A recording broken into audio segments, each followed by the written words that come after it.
I am super stoked about today's topic, mainly because so many of you are talking about wanting to do events. You're wanting to do farming, right? Geofarming. And so we're going to focus some time. And so I called today Building Your Business with Community Events. Okay. So before I bring up our featured guests, because you don't get to listen to me all day, you're all welcome. You don't need to hear from me all day. But I want to go over just really quickly a high level farming plan. And this farming plan came from, basically I ripped it off. I stole it from somebody else. This particular individual that shared this was living in a community as a realtor and was getting really mad. She used a different word, but I won't use it, about the fact that in her own community, no one was using her. So she decided that she was going to take market share. So she went from 0 to 40% market share in 7 months by implementing this plan. Okay, so I decided I didn't want to just talk about community events today, but I wanted to talk about the bigger plan because it is more than just events. Is that good? All right, so the top 10 things that this agent did into what they call hybrid farming. Okay, step number 1 was they created a neighborhood Facebook group. And even if one already exists, make one that you own. Okay?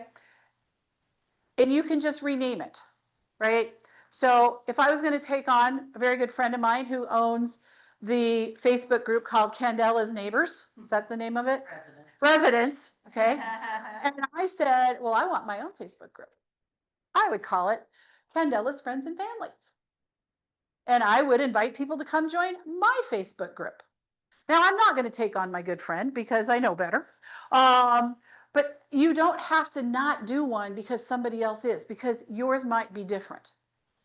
Create it, put content on it, and invite people to it. Okay? And how she did this is she created the Facebook group. She went out and got a bunch of content. She went out and ate at every neighborhood restaurant and pub. She went to every area park, every hiking trail, everything, and she created content and just filled it up on the Facebook page. Then she made a door knocking page, door knocking flyer, and on it, it said, thanks for being a great Candela's family or resident. My name is Margaret, and not only am I your neighbor, but I'm also a local realtor. Join our Facebook page, and it had a QR code on it. Join our Facebook group, and you will automatically be registered to win, and she had a giveaway. And we all know people like free stuff, right? So she took that door knocking piece, and they had a certain amount of time to like the Facebook page. She got 85% of the community to like the Facebook page. That's a lot. Then she just kept posting on it. Okay, number 2, and you'll notice this one is bold because this is what we're going to dive into today, is sponsoring community events, and she does 1 a quarter. You're going to get a ton of ideas today from some really smart people on what they do. She does a community give back. That can be a lot of different things depending on the community you're in, right? It could be a back to school drive for your neighborhood school. It could be a million things, just something to give back to the community. Postcards. She calls these infotinis. Okay? An infotini postcard would be, where are the fireworks this weekend, next weekend? By the way, Denver is going to be fun. For anybody that likes fireworks, we get fireworks on the 3rd, the 4th, and the 5th. So I'm going to have fun next weekend. Infotinis, right? Just have fun. Do coffee shops, do giveaways. But every month she's doing a postcard with an infotini. She's including just listed, just sold cards to her neighborhood. When she got that first listing, man, everybody in the neighborhood knew it. Okay. Open house. She makes it an event. Obviously, it's posted on her Facebook page. She door knocks the neighborhood, tells everybody about the open house. She creates an open house event in social media. She has become friends with the HOA manager. So he's talking about her. Okay. Big signs. All of her community events have big signs that say hosted by. Food truck. She likes to bring food trucks into her neighborhood. We're going to talk about those. calls and gives updates of what's happening in the neighborhood. Please be sure if you're going to do that, you do it in a TCPA compliant way. We talked about what that meant earlier today. She does a community yard sale. That's an additional event beyond the community. And she's using branded signs. And then she is part of the newsletter. If you are in an HOA community and they have a newsletter, find a way to get yourself being part of a contributor to it. If there's not one, why don't you become the editor? Okay, so 0 to 40% market share. What do you guys think? It's pretty good, right? So I want to dive into our community events. So I'm going to ask our panelists to please come forward. I'm super excited about this. And it gives me a great amount of pride that these guys are all members of the coaching team. And we have done this together. Feel like we've kind of built all of this together. You brought your arsenal up, not with you, huh? And like we all come from the same pledge class. You kind of do. You know? You're the OG. Yeah, we're the last like pledge class through the old office and. Yeah, that's right. You hung out with us on I-70. Okay, so I can introduce you. I think most of you know them, but I want you guys to introduce yourself. And I want you to tell me your name, how long you've been in real estate, and why you love doing community events in your community. So I'm going to start on this end so Nikki can get settled. Perfect. Oh, wait, where's the mic? Oh, right, sure. That. You just chuck right, just hold it close and you're good. Okay. Hello, my name, is it working? I don't know. Oh, hello, my name is Sherry Gill. Nice to see everybody. Thank you. It's fun because we all start around the same time. I started April 2019. And I love doing community events because we hate making phone calls, the uncomfortable phone calls, but we love being around people just as natural, and it's fun, most importantly. And that's what it has to be to really connect with people. So those are my main things. That's it. Okay. Perfect. Hi, I'm Mara Orchard, and I started in February of 21. Gosh, 4 years. Okay. And why community events?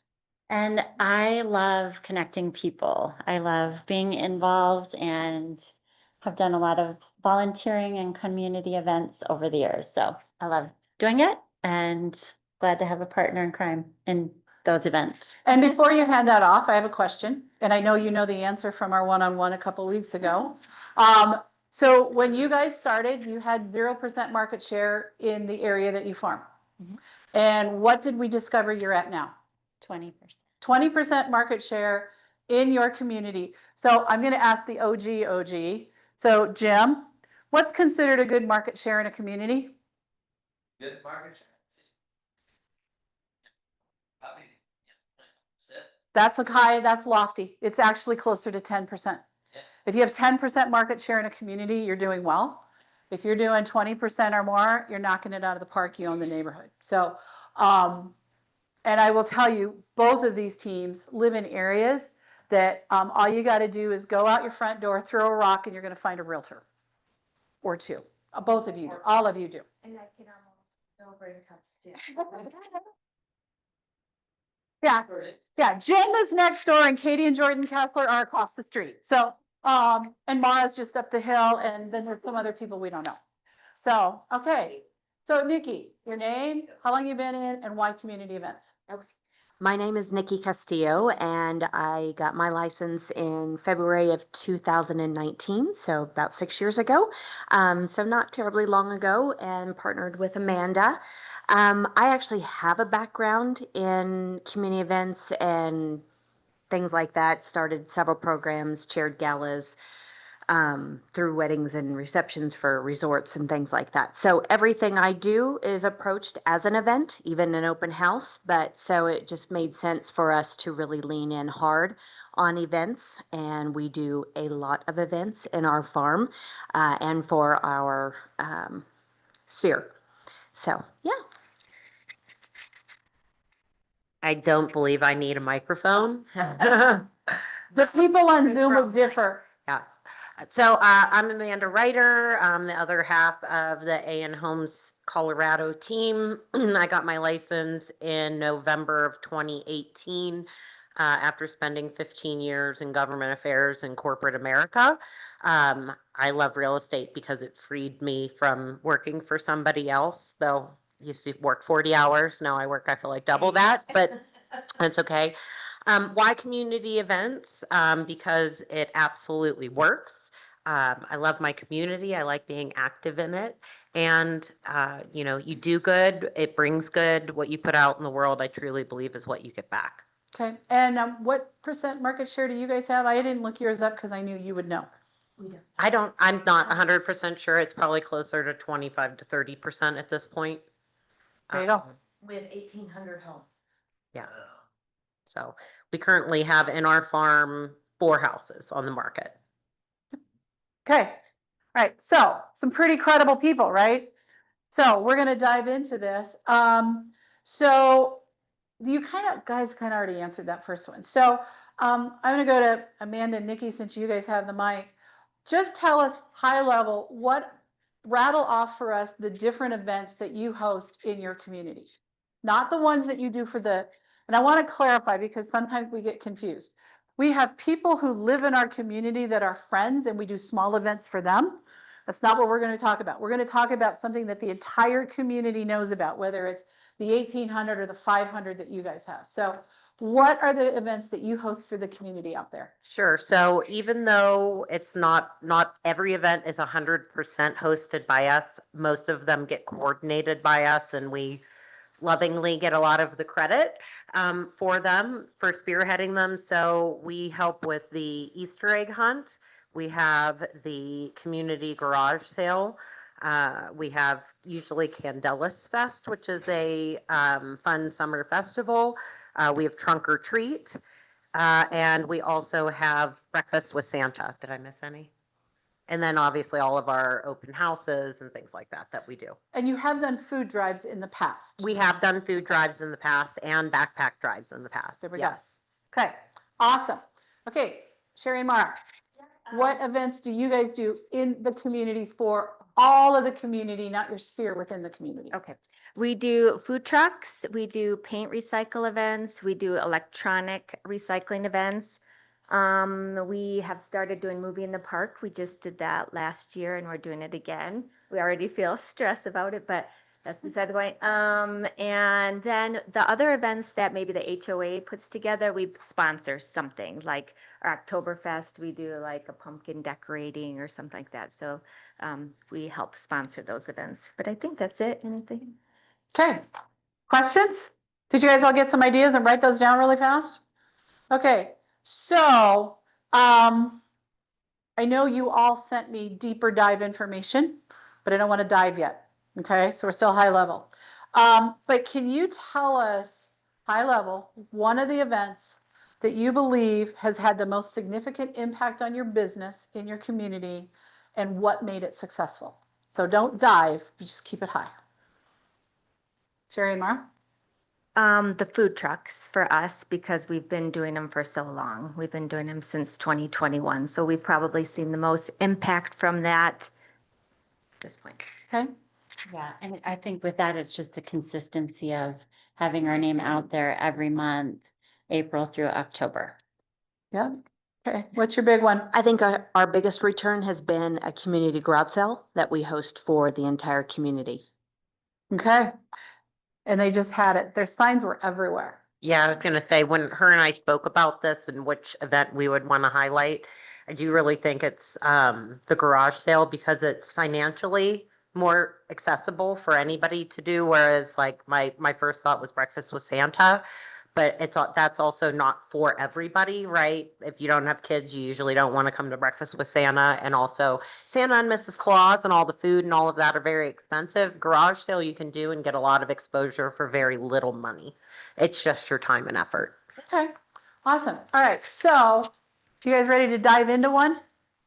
Okay. Which one do you want to hear about first? Do you want to hear about a community garage sale or do you want to hear about food trucks? All right. Good, because that was the slide. All right. So, I think what you gave me is a copy of your marketing. Yeah. Okay, so tell me, I want you to, let's start with, when do you start planning for the food trucks? And tell me what, just so get me through where you start, how far in advance, what do you do? Okay. So first we were inspired. Do you want me to go through that or just? We were inspired in 2020 with actually in a meeting like this from some other agents that were brainstorming on how to bring people together through the masks, and they talked about their food truck Thursday. So we decided, and we were pretty new because that was 2021. We were like, let's do it. We sent a postcard out somewhat like that. We had a food truck Thursday in our Quaker Park, which is right in the center of our neighborhood, which is about 270 homes, plus two other neighborhoods right around it. So it's kind of right in the middle. So we did that event in March 2021. We were scared to death because we didn't know if anyone was going to show up. It was the busiest we've ever had in the last 4 years. People were lined up, some in masks, some in not masks. It was freezing out. It was dark, but it was super successful. So that's how we started. Now, so many things have evolved. But we start at the beginning of the year, like in January, we reach out to our food trucks. We look for new ones. We look for the ones we really like. We try and avoid the people that come stoned. That's a negative. So we learn a lot. This is actually a really stressful process most often because you never know what you're going to get, if they're going to show up, if they're going to be ready, if they have enough food. But we really see that this is beneficial for the, connecting with the neighborhoods. So we start in January. We get it all confirmed. Then we send it out the beginning of March. What is it? Oh, The postcard. Okay. Sorry. We get them all confirmed, put our postcard together, send out the beginning of March, and then the first one is now April. That was one of the evolutions, no more March. So we start in April, we go through October. Okay. Perfect. So I just want to add that we just went to a listing appointment on Saturday and they had that on their refrigerator that we mailed in March. So it's something that sticks with a lot of these people and they love to come and meet new neighbors and be in community together. We have a neighbor that lives right by the park that is our DJ. So that adds a lot of fun to the event as well. So Okay, so you start planning in January, lining up the food trucks, you create your marketing material, drop it in March, and you start feeding people in April. Yeah. Okay, how much does it cost you to feed your entire community with food trucks? So the food trucks do not cost any money. What they have is a minimum. They say we'll come for free, but we have to sell at least X amount of money. We have to make at least X amount of money. So some are 500, some are 1,000. So basically, if we have kind of a dead night and they get $300, then technically we need to pay them the X amount of money to fulfill their minimum, is how it works. So that's kind of adds the stress to it of like, where's the people? It always starts slowly. Another evolution is a glass of wine at the beginning is super helpful for all of that and the nerves. But yeah, so fortunately, knock on wood, in all of these years, they've made the minimum. There's been a few times they haven't, but they're with our frequently used food trucks, so they don't hold us to spending that additional amount. But let's just So- pretend you had a night where it was raining and they had a $500 minimum and you only got to $250. When you look at the business that you've gotten as a result of being consistent with this over time, would you be willing to pay the $250 Yeah, all day long, of course. right? And we want to be fair. I mean, it's their time and food, and we want them to come back most often, except that one girl. But the good news is, right, they've not had to do it, right? So there's a risk, but if your risk tolerance is pretty high, you're going to be okay, right? All right. So the planning, okay. So now, so you send out one postcard in March. Okay, so now it's the day, or it's the week before. What do you do the week before the food truck? Okay, so our marketing of it is the Monday of that Food Truck Thursday week. We send out on our Spring Mesa, our neighborhood Facebook page and next door, reminder, come down, connect with your neighbors, skip making dinner. We do that post, and that was another evolution. We did it the week before, and then we had people showing up the wrong night. They're like, oh, I thought it was this Thursday. You know, people are all over the place. So we do it that Monday, and then we do it the morning of the event. And sometimes if it's a little bit slower, then we do it during the event. Come on down, the ice cream truck just arrived, whatever. So that's kind of how we market it ahead of time. And the night before, so Wednesday night, we have signs with our name on it, red signs we put all over the neighborhood. So when they wake up in the next morning, they head out, they see, oh yeah, it's Food Truck Thursday. Got to remember that. So is it just an open house sign? No, we've had them made specifically for this event. It says Food Truck Today, Quaker Acres Park, and the time of the event. And it's Wonderful. bright red. Okay. And then what about the day of? The day of what we do. What happens? So a lot of times we'll send reminders to our favorites or whatever, all the people that we have their cell phones, we'll send them just a little Canva, little thing that we make every month to post on Nextdoor and Facebook. We text that to people too. So Okay. see you tonight, that kind of thing. In a TCPA compliant way? Yes. Okay. Yes. To our friends, Okay. basically. What else do you do on that day of? Boy, we get down there. We've evolved to have 4 sets of card table and 4 chairs. So we set those all up around. We invested in a tent that's branded to us, and a tablecloth, and we've evolved into different things. We have a sandwich board with upcoming events and just different information on it. So yeah, it's just been an evolution of And is things. the sandwich board branded to you? So they, even though it's about your upcoming events or future events, does it say Gill Orchard Homes on it so that people remember that it's all about, you are the reason this is here? It does not. We just got that about 2 months ago, but great idea. Okay. We're going to do that.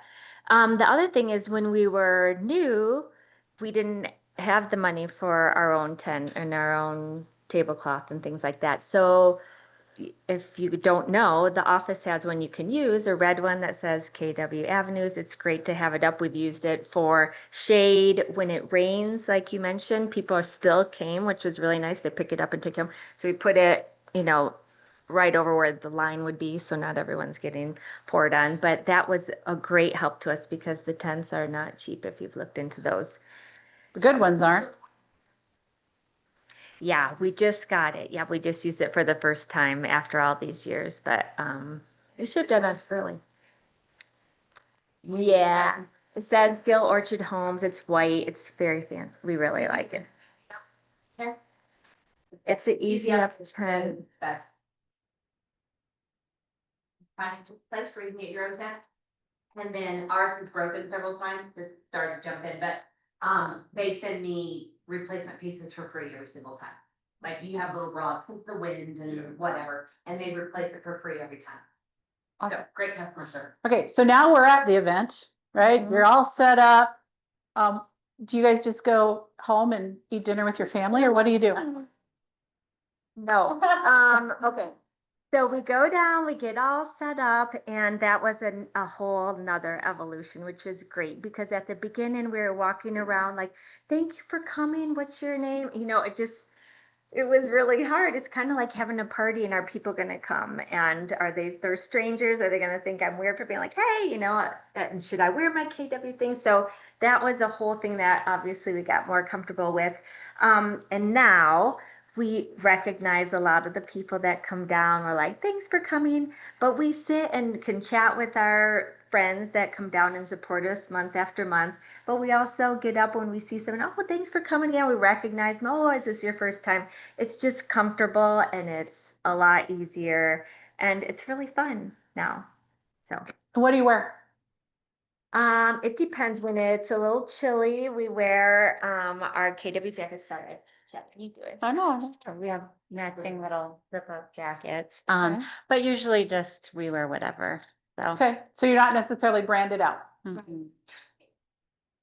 stuff between being too like KW in your face, we're doing give us your information.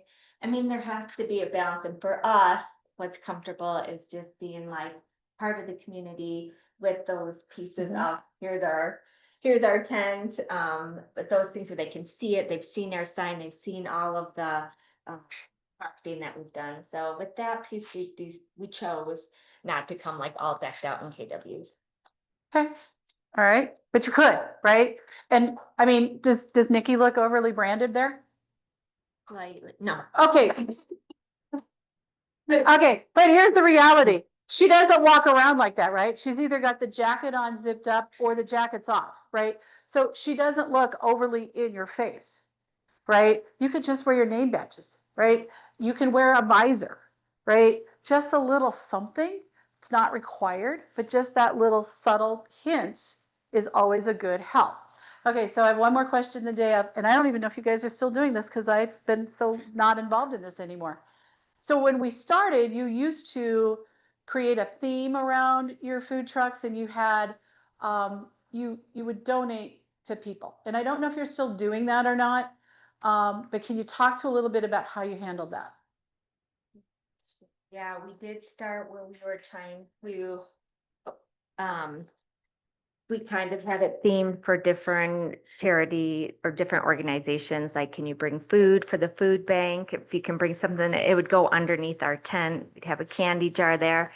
And we didn't see a lot of success in that. We did it for a long time. We had like Ralston House there to talk about their organization.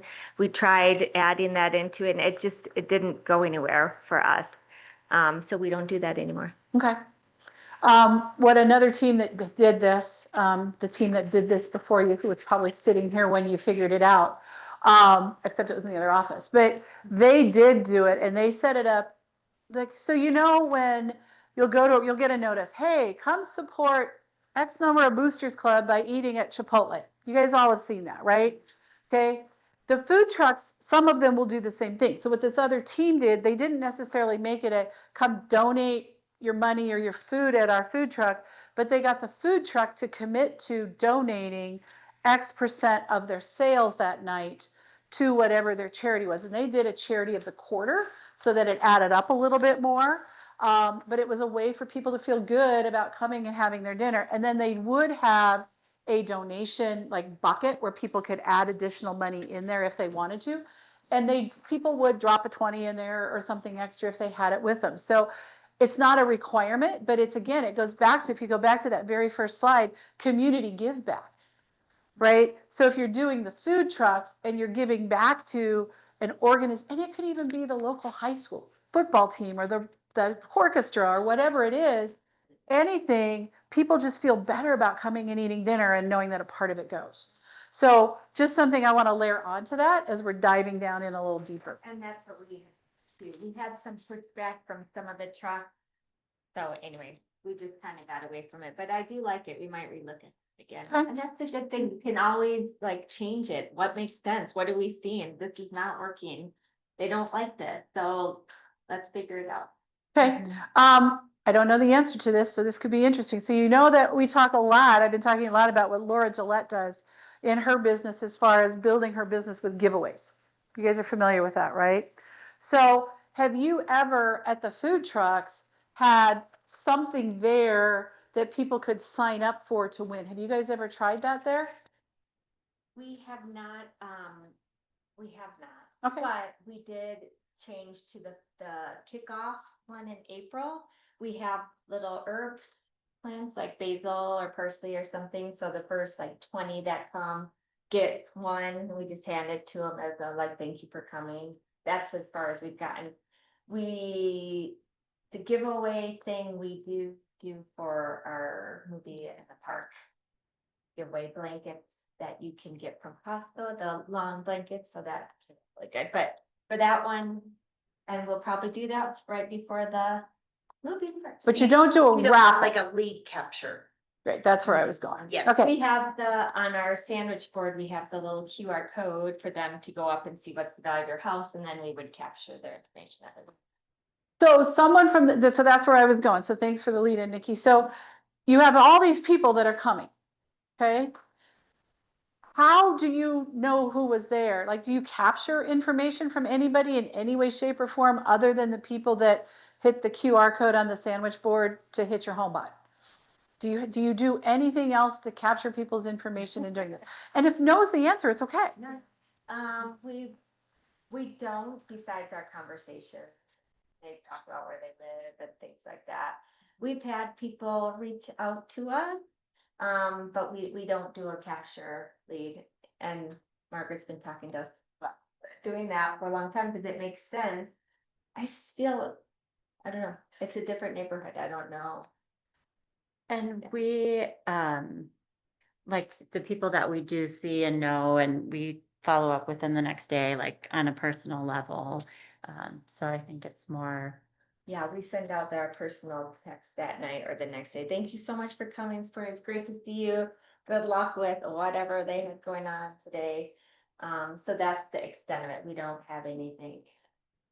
So when you follow up with that, you're following up with people that what I would argue would be your sphere within your farm. How do you follow up with people that are new to the neighborhood or it's their first time down there? Do you have a way that you're capturing to be able to get that consistent, or is it just dumb luck sometimes?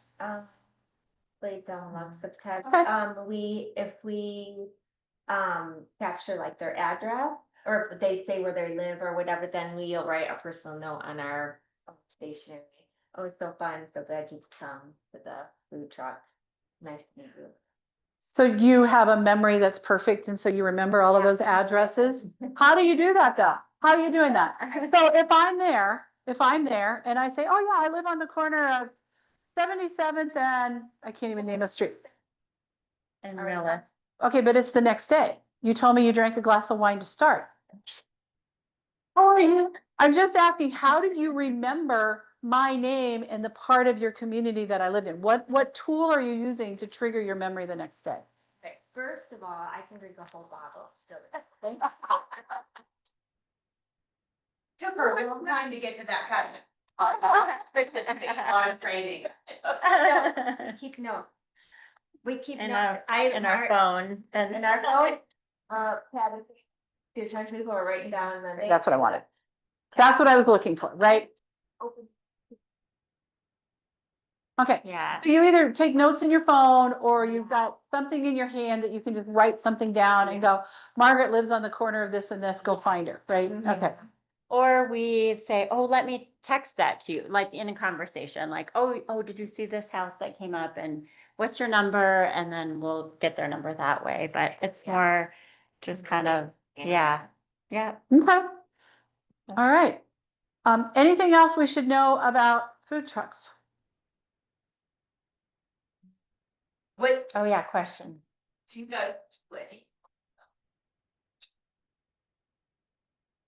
Do that often, do that? Yeah, we have some, like little swag? koozie little for the. Sort of just said for them to grab, but you're not. Yeah, right. Yeah, and we have some marketing information on the sandwich board. And then we'd usually just have a table with like maybe some notepads, maybe these, just little things. But we're not like, pushing them. So you're not handing them out, but they're there for people to pick up. Okay. Yes, And yes. also for the last one in October, we bring down a fire table and s'mores and hot cocoa and have a whole day fun thing. That's yeah. Well, any other question? How many of you need a break with your hands? All right, shake it out, shake it down. All right. Now I'm gonna see if I can get back here without chilling. This is my personal, Portable. yeah, portable. Oh, yeah. He's got the big truck and he's like, oh, you're loading things up. All right, well, let's move to, hold on. I know, you might need to sit over there. I dove a little deeper. Okay, I hope this works. Can you guys see that okay? Okay, Yeah, we'll go this down. is a very long PDF. I'll go fast. No, you're, we're good on time. Okay. Right? Because we do want to dive in, right? So, I want us to focus on, I mean, this, when she sent this to me last night, I don't know what time was it, 9:45? And I was like, oh my God, this is like brilliant. Like, look at this floor plan, right? And I think about like when Stacy and I are building big events, we literally, where are you looking? Oh. And so we would literally like have a process map, right? Of sticky notes and of all the things we need to do 6 months out, 3 months out, 2 months out, a week out, et cetera. And so I was pretty excited about this. So first of all, let me ask you this, guys. How did you decide to throw a garage sale in Candelas? So I will take this one. Nikki wanted to sell hers. I move a lot.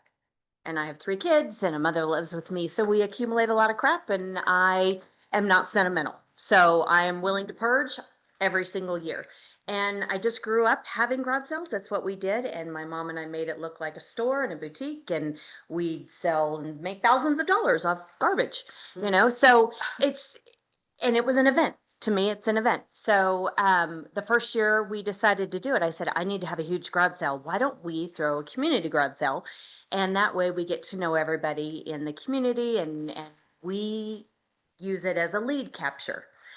Because ours goes out with a Google form, I get all their information, and then they get on a drip, they go on our HomeBot. Well, I can explain that later if you don't know.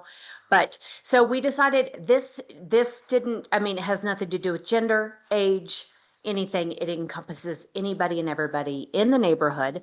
And even if you're not throwing the garage sale, you're probably going to shop other people's garage sales. So you're getting all of our information. So That how makes- long have you guys been doing a garage sale? 5 years. 5 Okay, years. So go Yes. way back. Yes. How many houses played the first year? I think the first year we had probably 60.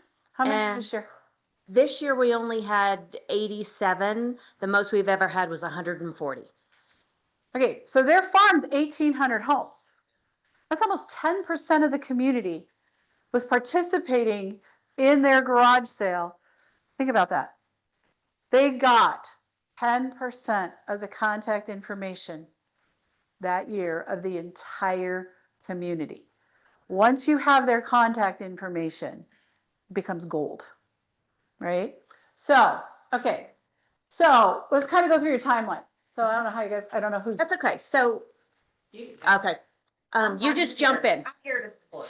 She never doesn't get to talk. I'm so sorry. I'm fine to not talk. Surprisingly. So the biggest thing is going to be to determine your date. And once you determine your date, then you want to go ahead and send out a save the date, usually around like February. Say you're going to do your garage sale in June. I always send a save the date in February because everyone's past the holidays, past Christmas. You're going into spring. People are, spring cleaning, things like that. I want them to know that there's a garage sale coming and to go ahead and start putting that stuff aside and get ready for it. And how do you communicate the So save the we date? have several different ways. We have a community Facebook group that actually Amanda started before she was even a realtor. So if your community does not have one, start it today. Nextdoor, Nextdoor is a great avenue. Postcards, mailers. It's a postcard floating around, so what we try to do to make our postcards a little more even interesting is if we have a community event coming up, we'll try to put that as a marketing item on the postcard. So the front may be about the houses that we have listed or sold, but the back might be, sign up for the garage sale, or, the Easter egg hunts coming up, or trunk or treats coming up. So just reminding people that we live and work in their community. I would say give them, even if you don't have a listing in your area and you decide you want to do this, maybe the front of your postcard is a market stat, what's going on in your neighborhood. And then the back of it is save the date for the community garage sale. Here's the QR code to get signed up if you want to sign up now, or something like that. Provide something of value on one side and then maybe your advertisement on the other. Or you could even layer in, like, if you're like going, well, I don't even know how to get my market stats, Mhm. or you don't want to do that, you could do something like, oh, the best spring hikes to take in Colorado, or Mhm. something that's going to become on the refrigerator. Yes. Yes. Right, Rocky schedules, fireworks schedules, like always think about what could they want. My favorite thing to send out early in the year is always the Colorado Free Days, right? So that would time out really well. If you're doing a garage sale in June, and you're doing a save the date in February, sending Colorado Free Days on one side with the save the date on the garage sale on the other side, right? You're going to hit the refrigerator maybe for both sides, but at least one of the two. Correct. Okay. Yep. All right. So you set up, then you're ordering banners. So the big thing is you want everyone around you to know that you are going to be throwing this event and you're going to need to advertise a little bit. You don't have to use a banner, but we do get a discount at Office Depot as well as Vistaprint. All those kinds of things are pretty inexpensive. You're going to invest in those one time because you're going to use those every single year. And all it needs to say is whatever your community is. We say Candelas Community Garage Sale Friday and Saturday, and then we do 9 to 3. That's it. And we usually put those out on Monday, the week prior. But it is something that usually takes a week or two to get back. So a month prior, I would go ahead and design those banners. Or even if you want to do corrugated signs, you can do that if you don't want to spend the money on a banner. A banner is $40. It's not that much. Corrugated signs $26. So Now, you say down lower, and I'm only doing this because I've done a few of these myself. So the only signage you put out is a banner at the front, or do you have other signage that's around the hood?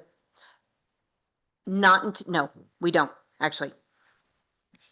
Those go out the night before. But you need to order them and make sure you have a So- supply of them. So this is where I wanted to get in. So it depends on how much you want to spend. So we actually provide all the directional signs for anybody that wants to participate in our sale.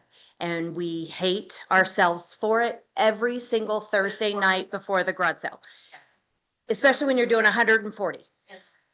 Yes, but it goes a long way. Say you have a neighborhood of 200 and maybe 10 people do it. That's really not that much. The first year I went to the Dollar Tree and just got the small little directional signs, garage sale, and that's what we used. So I paid $1 per sign and it wasn't much. The next year, I think we invested 25 signs. Yeah, and then so now we have 125 logoed signs, directional signs. Mhm. So Mhm. people get reminded over and over again, oh, it's Amanda and Nikki that planned this. That planned it. Yes. And the other thing about using those signs is how many of you have friends outside of your home community that host garage sales? How many of you, does Candelas ever have an open or a garage sale that's not the weekend of yours? Do people do them at other times of the year? Sometimes. Yes. Yes. What would it look like if your friends and your people knew you can borrow our branded signs even though you're not participating the weekend of ours? Now your branding's out other weekends, right? So they're not a one and done in the garage for 51 weeks of the year. You can actually utilize them for the rest of the year. When people know that they can borrow your signs, they love it. Some people are mad I threw mine away because they were the old branding and I hated them. All right, find a co-sponsor? What's that mean, Nikki? So we personally do not like to do that. But when you're starting out, it's a really good way to do it. Find a lender, find somebody else that is not related in the real estate industry at all to be a co-sponsor with you. They could go in with the signs for you. They could create a raffle prize. So we didn't do it this year just because it all snuck up on us. But in the past, because we do have a Google form that everyone signs up on, we offered a raffle prize for everybody that was in our hosting a garage sale. And then after the garage sale, we did kind of the free spin the wheel and they won the prize. But This was a year's trip at Ted's Express Car Wash, which is right there in Candelas. yeah, so you can go to all your community They do it. members and community business owners. And I think we've got my swag bag that is somewhere around there. So we asked everybody if they want to donate anything that goes out to all the participants. So Ted's Car Wash donated free car washes and a koozie. Bluegrass donated percentage off their meal plus a free appetizer. So it's a good way to get all the community owners involved as well. And also, this year we partnered with, a friend of ours' son is starting a junk hauling business or has started a junk hauling business. And he really needs to get out there in the community. He's great, he's flexible, he's super affordable. So we said to his mom, hey, do you think he would offer a discount to anybody that was participating in the garage sale and had stuff left over? So it was a great way to get his name out. We didn't ask them for anything other than putting, things in the bag, but if you got somebody to work with you, perhaps they help you with the mailing of that postcard. Perhaps they help you with some co-signage, who knows, or some of the marketing day of, because in the past we have done, when I have my act together, I can usually get, you can post the Denver Post, community garage sales, also, Colorado community media. So like we have the Arvada Post, right? There's 26 different local community media. It's super affordable to market with them. So I think it cost me like $40. I think I did this last year and I did a geographical area with the Denver Post and Colorado Community Media. I think it cost me $50. And this is stuff that needs to be planned and contacted to those publications in advance. You can't wait till the week before, like Craigslist or, Facebook or things like that. Yes. And we'll have another slide that's got one of our advertisements in the paper for that. But what I was also gonna say, and I forgot, we're month prior, correct? Yep, that's where I was. So, also reach out to all the local charities, veterans, disabled veterans. ARC usually won't do it. Oh, really? No.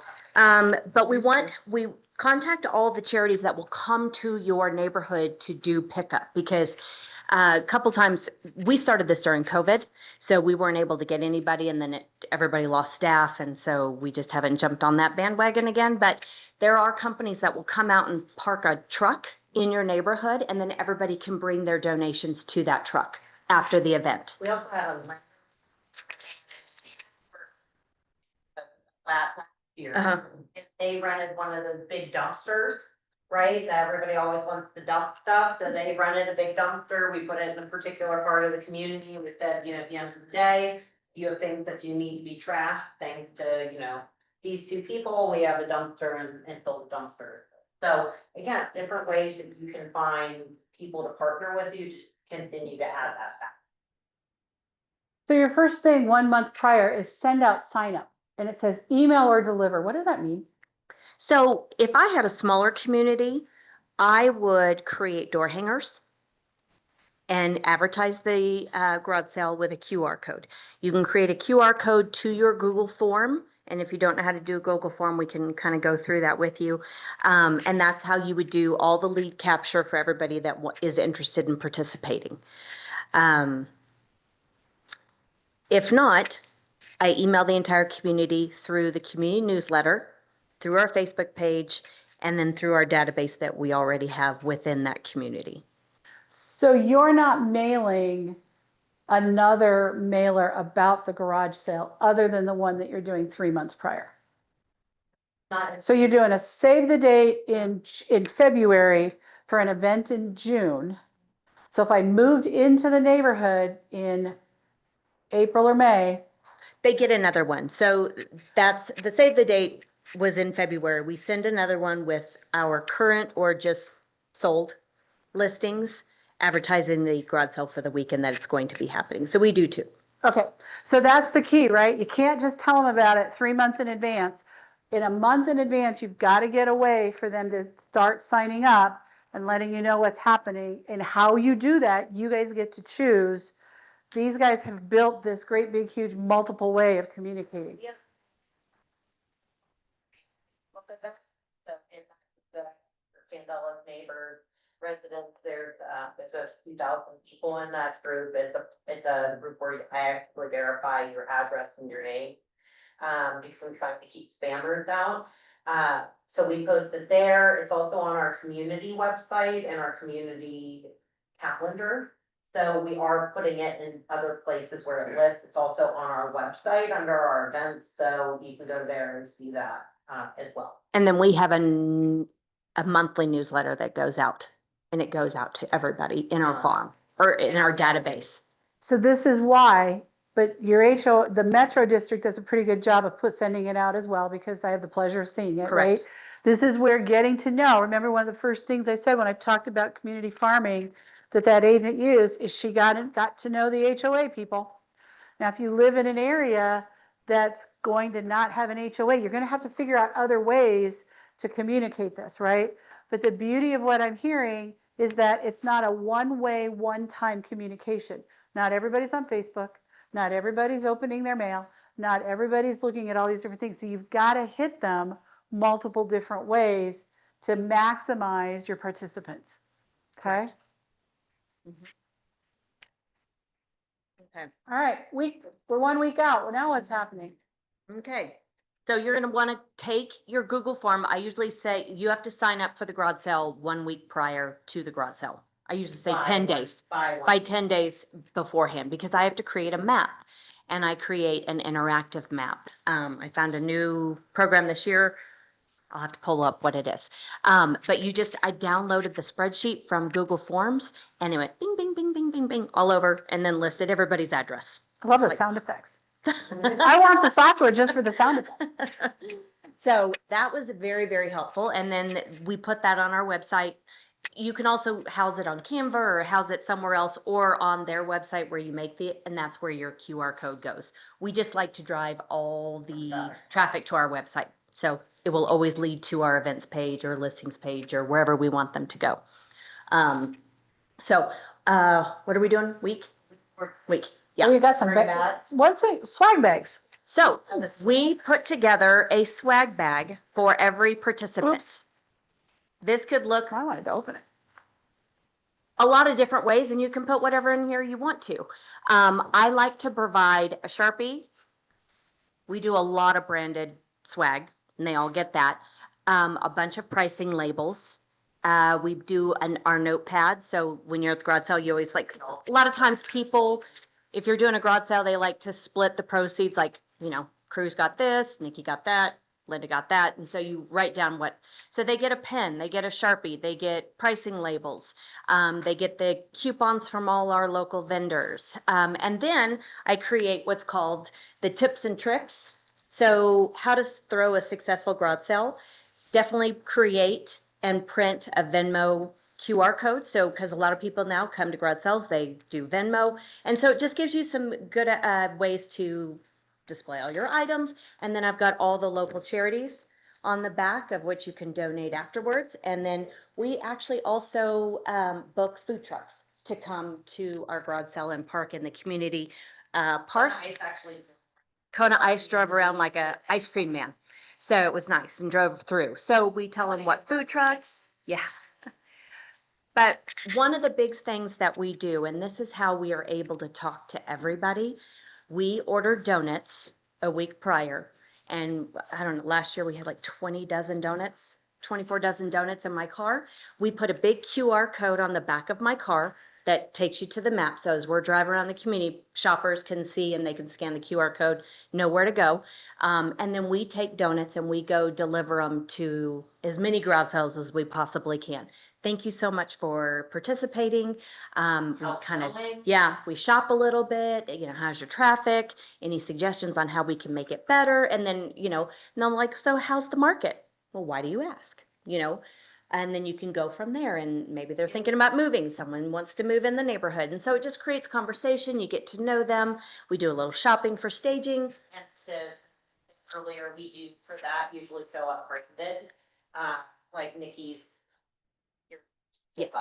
Oh, yeah. I like Yeah, there's, yeah. We have our branding. I like our branding. We're doing more with branding. I like branded stuff because then I feel like I'm wearing like a uniform and I look like I'm all professional, ready to go, even though I'm wearing a t-shirt. Yeah. You know, so we do show up to that branded, because we want people to know, oh, we're Amanda and Nikki, you're with KW, you're. Oh, you guys are the ones throwing Here's the one. this. And we're decked out. I mean, we got visors, we got polos, we look like little cheerleaders.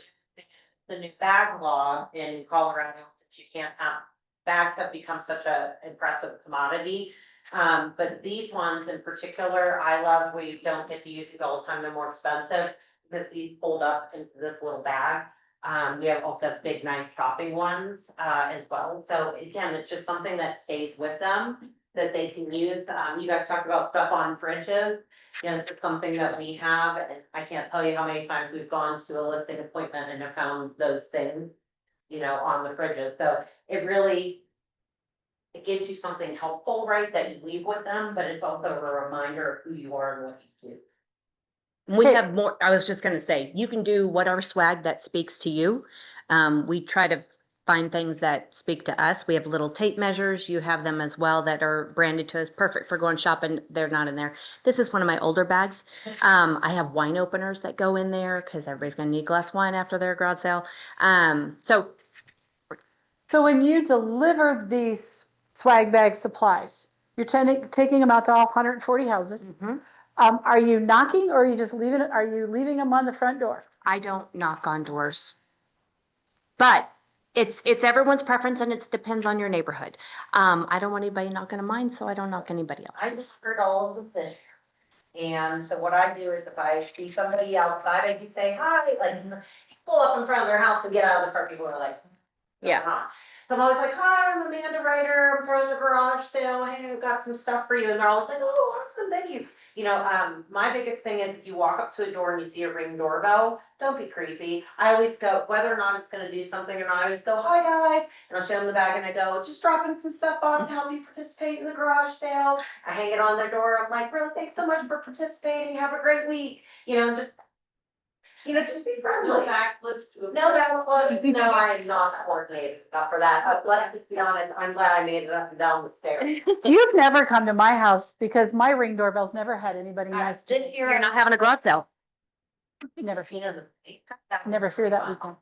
Yeah, and I had a black and blue mark right here where my door hit me in the face, and so try being friendly when you're like. And then you're like, hi. But Okay, and then you're sending out an email a week beforehand, thanking them for participating, and that goes with your tips and tricks with the cat. Yes, And are your tips and tricks in here as well? So I get it correct. both ways. Get it both ways. Okay. All right. Yep. How we doing? It's a Hands, lot. you gotta I shake know them. it's a lot. Here's the good news. But you're gonna get all of it. Stacy took attendance. Everybody that's here is getting all of this emailed to you. Yeah. Maybe not tonight, but sometime. Okay. yeah, I was gonna say, and just, you know, Nikki and I are always happy to talk with you or set up a time to share with what we do or tell you like challenges and opportunities, because we figured this out throughout the years, and I say we, I mean Nikki, because. What works, what doesn't. So let's go to the night Yep. before. So night before, we're just kicked back at our house, spending time with our family, going to Lot One for dinner, right? In the rain, Thursday night. Yeah. And I said, yeah. And then the next day we're like, yes, we are. But I said, what if we just, made everybody else do it? But that's, the point is making this an easy, fun, profitable experience for our farm. That's it. And it's So- one way to let people know who you are. Exactly. Because I will tell you, now, I don't know what it is about the first weekend in June. Bladen Rock, Five Parks, Spring Mesa, Candelas, We've been doing it longest. everybody has their they have their garage sales the same weekend. So it's really hard for those communities to go to each other's. However, I will tell you, living in that area, I only see one team's. I can pretty easily, without having the map, I bet I could find most of their houses, and it's because of the level of signs that they're putting out to get people there. So if you don't know, if you live in Candelas and you don't know who they are after garage sale weekend, there's a problem. You weren't paying attention. You were out of Everybody, town. you can't miss them. Yeah. And that's just so you know, I mean, we do the same, we do the first weekend of June every year, that's the other thing we keep consistent. We have done it that same weekend, every single. However, in our follow-up, we did ask everybody, we always put a survey out. How did you do? How was your traffic? Now that we know everybody's doing our same weekend, do you want to stay with that first weekend in June, or would you rather shift to the second weekend? I mean, do you want to, but see, where our neighborhood is, we are so far west that we're like right off 93. That if all these people weren't coming out, I don't know how much we're gonna get. So I put it out to the community to help us decide what we do going forward.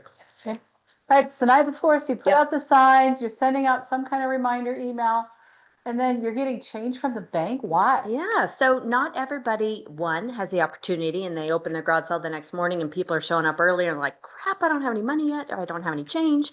And so I always get about $100 in change. So when we're walking around with the donuts, I can also say, hey, by the way, if you run out of change or you need something, text me, here's my number. I'd be happy to drive over and get you change. So what do you have, like $100 worth of quarters or pennies? I just or what do you got? fives. Ones and fives, Because okay. that's usually everybody's giving you 100, a 50, a 20, and then you run out of all your ones. We do we see things for staging, see things for ourselves or our families. You know, people respond to the fact that not only did you help organize the garage sale, and you're bringing me donuts, keep me going, but you're also buying stuff from it too. But we have a lot of people, we bring the donuts and now they serve mimosas. So we get we give them the donuts, they give us cocktails, it works out really well. The win. Okay, all right, it's the morning of, so I want to ask a question. What time does your garage sale start on day one? 9 o'clock, So what time are you starting on your day of? 8.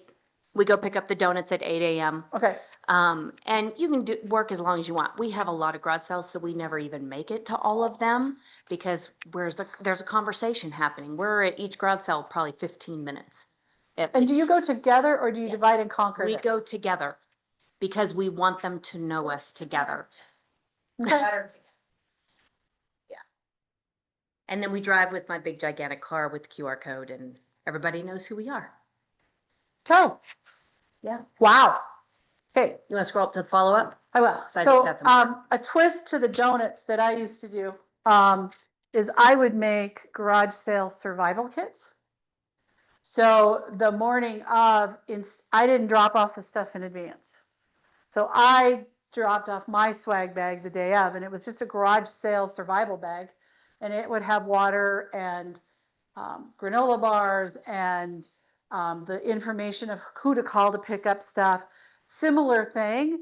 So I just want to share with you some other ideas that you can do, because the more creativity and you make it yours, the more fun it's going to be, right? And you don't have to start. This is what I want to tell you. You do not start at this level because you guys didn't. No. I think your first year, the swag bag was this. I think the swag bag We had a was, Ziploc bag, this was their first year swag bag. and some stickers. So this is literally the first year swag Get all the stickers and all that. with their business from, cards in it. Amazon. Amazon. In bulk. And yeah, and then we just went through and we made all the bags and then. We did. You. Okay. Our team, it's a we. I say all the time, did you see that Facebook post we created? Uh-huh. All right, Yeah. so, okay, it's after the event. Now, do you go out both days or do you only go out on Friday? We go out both days. Okay, so it's Saturday night. Now what's happening? Nothing Saturday night. There's a Okay. bottle of wine Saturday night. We're Yeah. breaking down banners. We Yeah. were tired.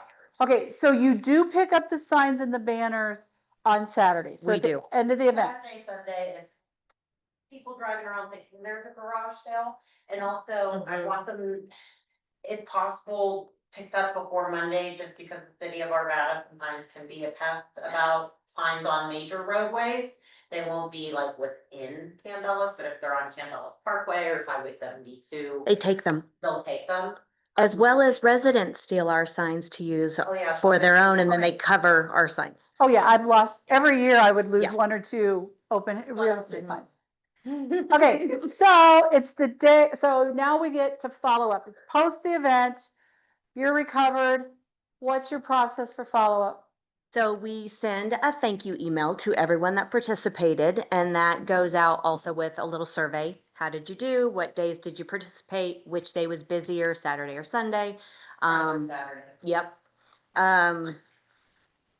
And yeah. And we Okay. enjoyed meeting all of you. Thank you so much for participating, that kind of thing.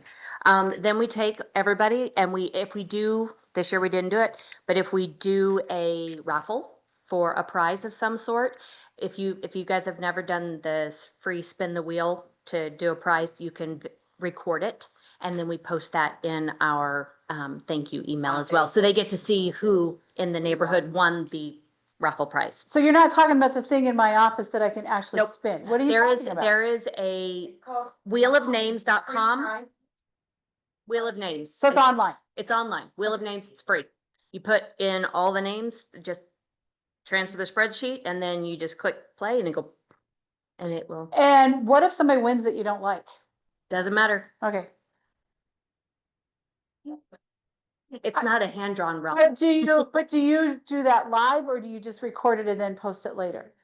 We've done it both ways, but Okay. I like to record it, and that way I can replay as many times as I want on Facebook or whatever I want to do. Okay. So then make sure you add all these people to your database. We use HomeBot, and if you don't know what that is, anybody not know what that is yet? Okay. Please go Put 'em through it in- because put I'm 'em not in- sure everybody does. Okay, so HomeBot is a inexpensive way to keep track of your database on top of Command, but it also keeps everyone in tune monthly with their home's equity and their estimated value, as well as information of if they wanted to buy an investment property, how much equity they have, what could they qualify for. You can partner with a lender. We just don't like to do that because we don't play favorites with lenders, kind of. We have the ones that we work with, but I don't want to just choose one.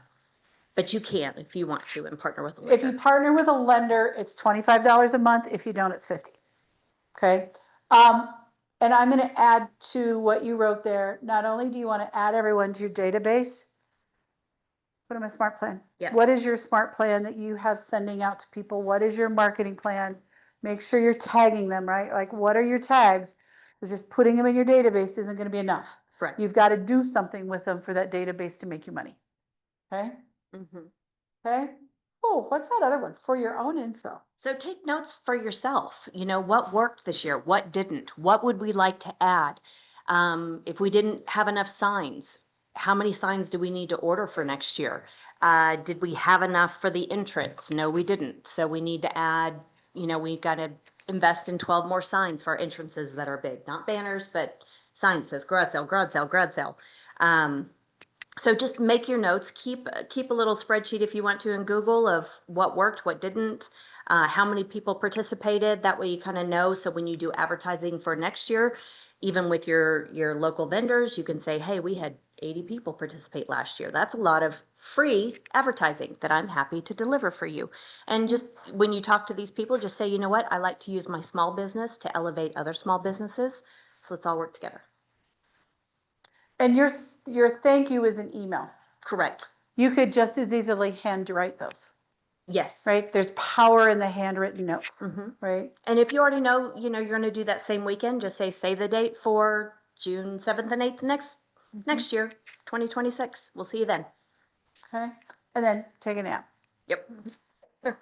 I think that's important, right? You need to recharge your batteries, right? This is a big weekend activity. You got to plan a day off the week after.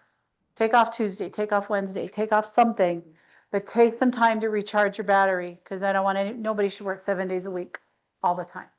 Okay. All right. Wow. What a great plan, right? Questions on their plan? Order all your swag. Yeah, and our director of operations does that, correct? He now does that. Yes, but now, yeah.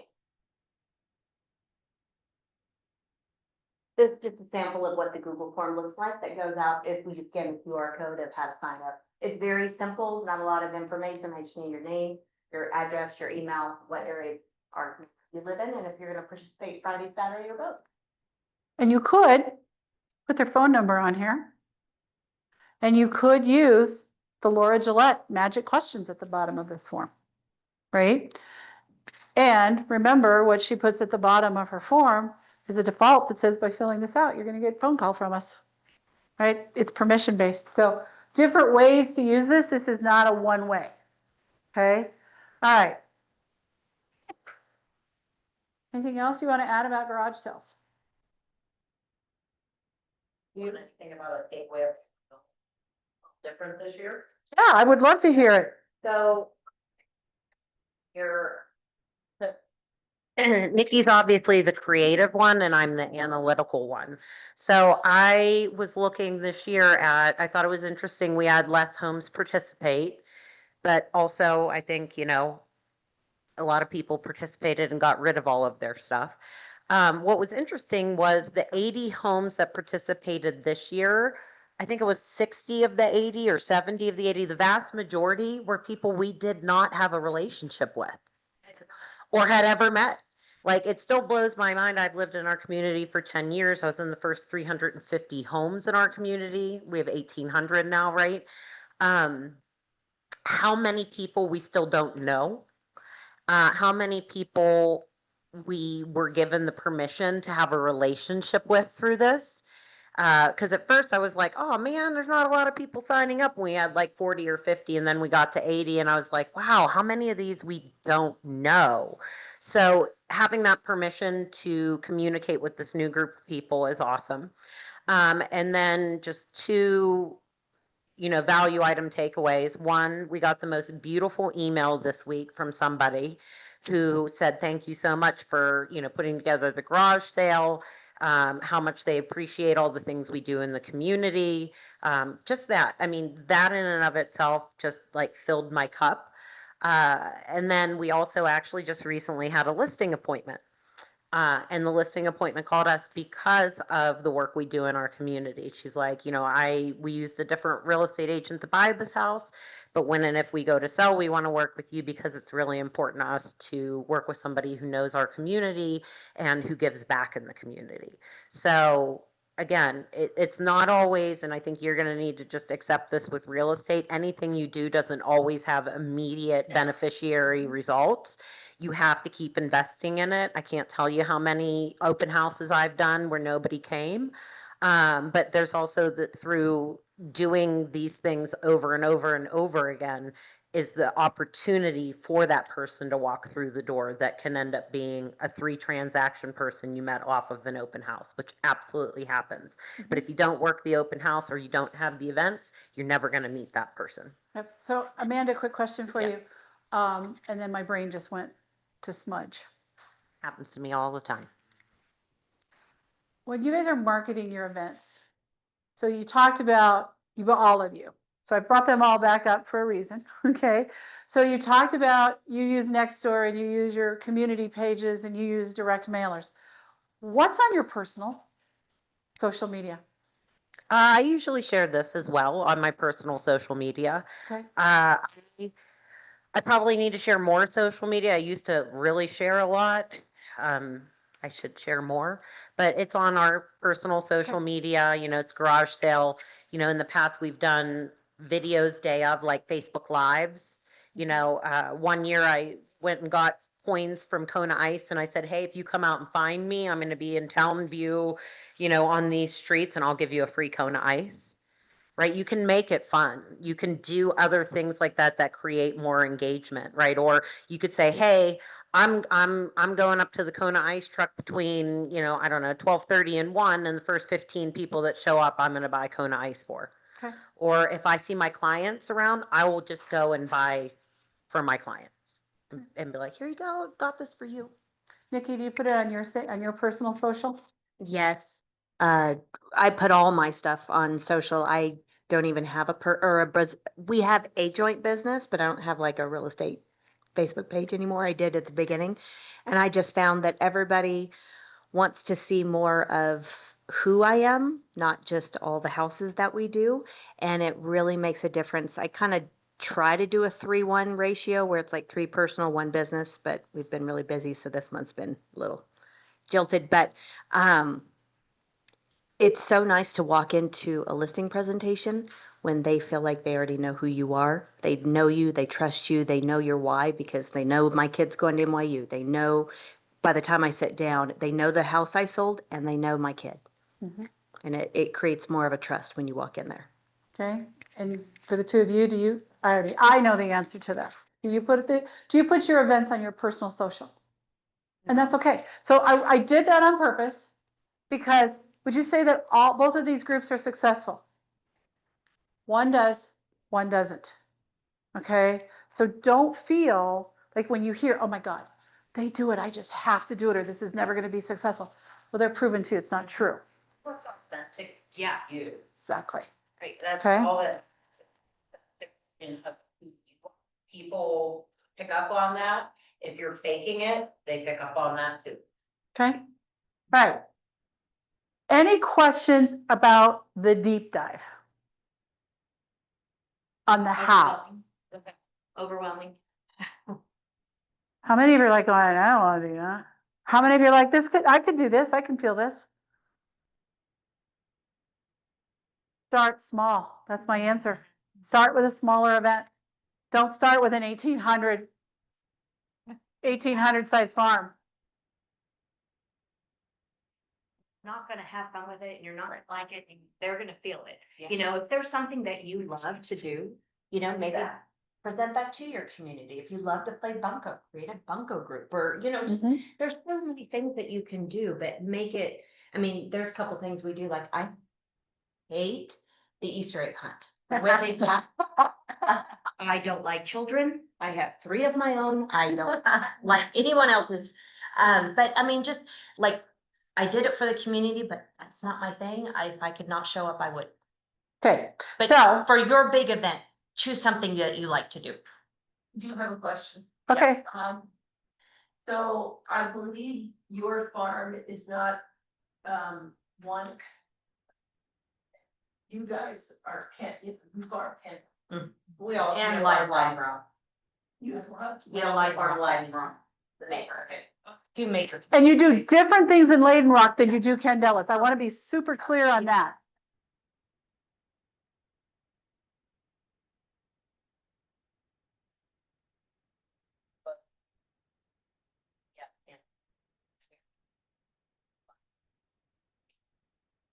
Well, so just coming from where I'm coming, like very small community, so that's one of. But then there's a small one next to me, single family homes here that aren't really part of it, community. So it's a mishmash of people in a very small radius. And when I think of, I like the idea of like a Facebook each, but I was looking at you guys only because I know you have. Right, you had a Kate Dallas and you call your Facebook. I can't do that. Like, what do I even, do you do that? Do you? Ours is, so our community is 272 homes, so yeah, quite a bit smaller, but I mean. Is it one community or? is it- Oh, so around the park where we do a lot of our events, there's 2 other neighborhoods. So that's another like 300 homes. So we combine them when we do these particular events. And you can go to land title and say, here's the vicinity I want to farm and get a list of all the mailing addresses and do it, create a group and send out a postcard, join our neighborhood Facebook group. Yeah, is there But I think Call it something sort of. Whatever. you could do that. You could absolutely do that. Or did you hear? They run a Candelas Facebook group, not a Layden Rock, even though they do some farming in the Layden Rock. They are heavily involved in the Spring Mesa Facebook group, not the Quaker Acres Facebook group. So if you're in your situation where you've got 2 or 3 little communities, I would start with a Facebook of the houses I live in, right? Like if I was going to do it, like I live in Candelas townhomes, and I know that could care less if I started a Facebook group for the Candelas townhomes, right? They wouldn't care at all if I started hitting that hard, right? So I could start a Candelas townhomes Facebook group. So you could start a Facebook group for just where you live. And that's where you focus in all those things that Taylor had we had on that previous screen, right? But when you're starting to do some of the bigger events where you're doing the outreach, you may go out farther, right? They do both of those things. Did that help? Do you have, is there like, I have a list, I mean, I created it. I meant like a directional neighborhood area, like we call all of our areas like Northwest Arvada, Lime Rock, Candelas. So wherever your pocket is, does it have kind of a name? And if not, come up with, I mean, you do call it something like, okay, I mean, I could.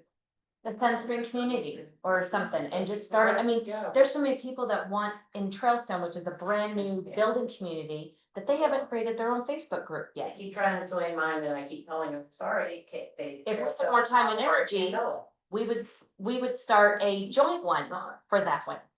Right. But we don't have time. And honestly, I don't live there, I don't, and while we've sold several houses there, I don't feel that that's authentic, right? I don't know what all the plan with their metro district, I don't know what all the plans, again, the reason that I started my Facebook group was also I was not a real estate agent, I had moved here from Washington DC, I didn't know hardly anybody. And I wanted to meet people, and this was the only way I knew how, was through social media. And that was 2015. So honestly, I don't know that I would have been a real estate agent, created that group sort of took on a life of its own and changed my life. But I was putting into it what I wanted, good information and helpful information, not just spam, right? Here's what's going on, being a community leader, that turned into me being elected to our Metro District Board for 3 years, from 2020 to 2023. And you still have hair. And I thought, I mean, I did get dapper, but you know, whatever. It is what it is. Whatever you do, it has to be authentic. Mhm. So would I like to potentially create a group and see when we could like, you know, potentially take over Trailstone in 10 years? Sure. Do I have time to do that right now? No. Do I think it's authentic and do I think people would well receive me? No, I don't live there. When you first created the group, how did you invite the people in your neighborhood there? Gosh, I don't even remember. Like word of mouth. Probably word of mouth. I mean, it was also 10 years ago. Now I just am constantly turning people away, right? I have questions in there, like I require you to give me your address and I look it up in Realist. And if you don't have a matching name, you're getting it. So you keep our renters out? Okay. unless they Unless, you know, contact us. Gotcha. Unless they contact us and I know them, because there's a lot of spammers that put things in there, they'll just, like, you have questions, they'll go in and they'll go, yes, no, you know, they'll just say things to try to see if it. Because you can set up Facebook to automatically approve anybody for a group that answers all the questions, I don't do that. I won't get every single individual one, the other thing is our community has some, you know, we border Rocky Flats, we can have some PR issues from time to time, even though I feel they're unwarranted. But there's a lot of, people who live in their parents' basements in Boulder who try to get into our group to criticize all of us for living near Rocky Flats. And spammers, so I do certain things to keep those people out. Because I also want to help protect our community, right? And sometimes we need to have community conversations or hash things out. And I don't need everybody else having. To answer your question though, if I have a smaller farm, like just, what is Spring Mesa alone, 250? I started one too. I think you helped me with that. So the way that we got information to people on how to join was a couple things. You have a next door. Is there a next door set up for your neighborhood? If you have a next door, then you go to that. Say also there is, just so you know, there's a Facebook page for our community specifically for our neighborhood, because anyone can get on next door clearly, and it's always a train wreck. But so this is just specifically for our neighborhood. You can, we do welcome packets for new neighbors with the newsletter. The newsletter is another way. The HOA is another way, but we do the welcome packets and put that information there too. Like, here's our Facebook page, get on that for any neighborhood. And you can also do a door knocking piece or a door hanging piece, right? And it's welcome, you know, thanks for being a great fill in the blank neighbor, right? Not only am I your neighbor, but I'm your local realtor, or come join this Facebook group. And remember at the very beginning, she used a QR code, took them to the Facebook group and gave a giveaway, right? So there's a million ways we can brainstorm those things in your one-on-ones. I do want to pull this back to events because we're already at almost 2:00. All right, so back to the questions. How do you choose what events you're going to host, organize, or get involved in? Is there a strategy behind it, or is it just organic? Well, I think that goes back to what Nikki said, if it's not exciting to you, then don't do it. Like, because it's a lot of work and it has to be fun as well. And, try to minimize the stress of it. So I don't know. But I think there are different events. We also do the recycling. We're doing an electronics recycling. And it costs money to hire the company to do the recycling, but you get one sale out of it and you have paid for that event 30 times. So how did you guys, so that's unique, right? I don't see a lot of other people doing paint recycling events, electronic recycling events, right? I see shred events. I'll never do another one. Right? Seriously, I won't unless I partner with like all of you. But I'll never do a shred event again. But I don't see a lot of people doing paint and electronics. How'd you guys come up with that? Why did you come up with that? Okay, two reasons. We have one neighbor that is green, all green. He loves recycling. He reached out and was like, can we talk about recycling? So that was where it all stemmed from. But I think when we're figuring out our GPS for the next year, we kind of we do a meeting. We're like, okay, let's talk about all these things. What is our plan for next year? And events is one big one. And then we just kind of go through them like, was that successful last year? Do we want to do it again? Yes, yes, yes. What else can we do? And then you gotta kind of allocate your funds for it. What does that cost us? Do we have the funds for it? And then we kind of, Okay, hand it over to Nikki. How do you decide what events you're gonna, because you literally could do an event a week. Or a week, one a month, and you don't have to cycle for it, right? I None am of us- sane. None of us have the bandwidth to do it. Well, she kind of does when they do their open houses, but the big community events. So how do you decide? So the reason why we do so many events is because our community lost their social director basically 6 years ago. So we stepped in and made ourselves a volunteer events people, kind of social group. We put a thing out on our Facebook, said who wants to join, because our community didn't have any events anymore. And we need to make it a special place to live for people want to live there. And so that's why what drove a lot of the events that we do, so many different events, but we didn't have a budget. And so coming from what can we do to create the biggest impact with the least amount of financial investment. And I think that's good for even starting out agents, but we did it from the view of our neighborhood too, because we have dying trees everywhere. Well, if I throw a party and put money towards a party, people are going to be ticked off. So how can we get more events in the neighborhood for very little investment? Okay. All right, so you guys both kind of went there. So I'm gonna skip the order of the questions. So I'm gonna jump to the last one. How do you measure the ROI? For those of you that don't know, ROI stands for return on investment. So how do you measure the return of your investment on your involvement in the community events? How do you decide, was it worth it? And it can be a tangible or an intangible thing.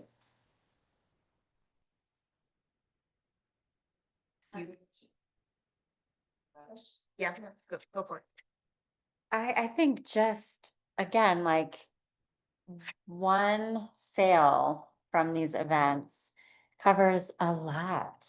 I mean, like I said, the recycling truck, I believe, is like $800. We got one already closed from that event last year, and then we have 2 or 3 other potential clients from that event last year.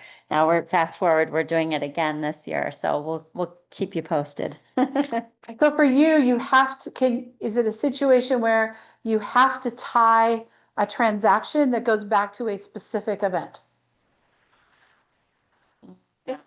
hard. There's some that you can clearly because they even bring it up at the event. Can we talk? Can you call us? So that's, for sure, that's where we got that event. But there's so many that, are in the community. We know, of course, they've seen our name a million times during food truck throughout those several months. And through all the other events we do, but I think it's more of when we're at their home, we see their postcard or in conversation, we talk, do you come down to the food trucks? Oh yeah, whatever. It's typically in a conversation. So we just, I guess, assume there's no like, yes, we got it from that event. I think it's not black or white that way for a lot that Okay. we do. So what would be a scenario where you would decide to kill an event? And say, we've done this, or we did it once, or we did it 3 or 4 times, or, whatever your tolerance is. When would you decide, like you just heard me all say it, I'll never do another shred event. Y'all heard that, right? Okay, and I have my reasons, but I'm not going to share them right now. So tell me what would have to happen for you to decide we're not doing this again? Do you know? I think that it would be the money that we put into it if nobody shows up. Food truck driver is high. Yeah. I mean, like we did do this, we tried to do like, it was National Neighborhood Day and it was a lot of work for that and hardly anyone showed up to it. It was a lot of money and it just was not good. It didn't work out. So I think it's the participation money is one of and your measurements. participation. Yeah. Okay, Yeah. all right. So over to the two of you. And the main thing, if you're not having fun, we're dreading it. If we're like, I'm sick thinking about this, that it happens with a couple of the things we've done. If you're not having fun, then don't do it. It's not worth it. Okay, all right. So over to the two of you. The Nothing's question gonna- is, how do you measure the ROI on your involvement in community events, either tangibly or intangibly? That was the first question. And then I asked, how do you decide when you're going to kill it? First of all, anything worth doing is gonna be a lot of work. It's usually not easy and it's not always fun, but you enjoy it through the pain. Yes. ROI, I think, is a little it's a little gray area. It's not black and white. But I don't know if it's just one area or if it's seeing you multiple times where they consistently see you, is our ROI. But we have started tracking where every single client comes from. And one of them always mentions one of the events that we do. Okay. I would say that part of what is important for us is quality of the conversations that we're having at events, right? So garage sale, going around, having conversations and things like that, I think is a huge benefit. I would also just say that making sure that it's something that's received as positive and has sort of a positive aura around it, right? I'm not going to want to go participate in something that's really controversial, or might come off really negative, obviously. So I think it's just about being positive and having quality conversations and representing yourself the way you want to be represented. Okay. And I think, you said, what would you kill if it didn't work? So we've only done one major event that I don't think worked out as well as we wanted to for the amount of work. I think if it's too much work for the amount of interest that comes with it, it's probably not worth it. We did a ping pong tournament. Ping pong. There's Lion Rock has their own ping pong park. So I grew up playing ping pong. So back to, like, do what you love, throw an event that you love. And I was like, let's throw a ping pong tournament. I know everything about that. Well, they only have 2 ping pong tables, 3 ping pong tables, and there was so many people that wanted to play. So then you had to limit it. And then you get people, I had so many different brackets and I tried to get ping pong tables delivered. Well, that was super expensive. So, I mean, it was so much effort to do that type of thing that infrastructure wasn't there, that we killed it. Everybody had a blast and people have still talked about it. Yeah. But for us, it has to be worth it for you. I like that. I would also say that, we're so lucky, the 4 of us, because we have a teammate. Talk through this with like, oh my gosh, I'm nervous. Is anybody going to come? What are our ideas? There's so many things that come from the benefit of having a business partner to go through all of these events with. So for you guys, if you, is anyone a team? No. Not yet. Okay, so maybe, combine your efforts with one other person and then you can both market it and get more people. And then you can, put it together and it's a lot easier that way. Or a lender partner or some other type of partner. But I recognize that without her, these events would be really difficult for just me. You wouldn't do the events at the scale you do them, right? And that is absolutely the next, I love you guys just keep segueing right where I want to take this, right? Did you see these questions beforehand or something? Absolutely, I would say this, right? Start small, right? Start small, right? Figure out what you like to do, or you do partner up with somebody else, right? So I said I'll never do a shred event again. Why not? One, I don't think we marketed it the way, in hindsight, we should have marketed it, right? We should have done things a little bit differently. And I discovered that we had great conversations that day. By the way, did we get a transaction out of it? We did, right? So you would argue, well, we got a transaction, you should keep doing it. But guess what? Even the shredding company was like, this just wasn't worth our time to be out here today. Like we paid $500 to the shred truck. And even the shred guy's going, you guys aren't getting your money's worth, right? I was happy to do it because it was a nonprofit organization. Yeah. So it was fine. And I wouldn't do it again. Right now, how would I do it again? If a bunch of you guys all said, Margaret, we want to do a shred event, but can we do it as a coaching team? I might say, yeah, we will. Because now we all pool our funds. We can justify the expense of the shred truck. We've got everybody marketing it to their sphere. We've got everybody involved in it. Now all of a sudden it becomes more scalable, right? But again, and it's Stacy and I, like we're a 2-woman team, right? God, thank God I never did it before you. I would have been really messed up, right? So you can do things together. And you're working with people that you already trust. It's kind of like working an open house, right? I know if I did an event with any of these ladies at the front and we said, let's partner up on this. And I'm talking to maybe somebody in my sphere, or they're talking to somebody in my sphere and they recognize it's somebody in my sphere, they're still my sphere. They ain't stealing anybody because karma will get you, right? So what advice would you give to a newer agent who wants to build visibility through community engagement, but isn't sure where to start? Something works, nothing does. Okay, the OG left, but okay. Yeah.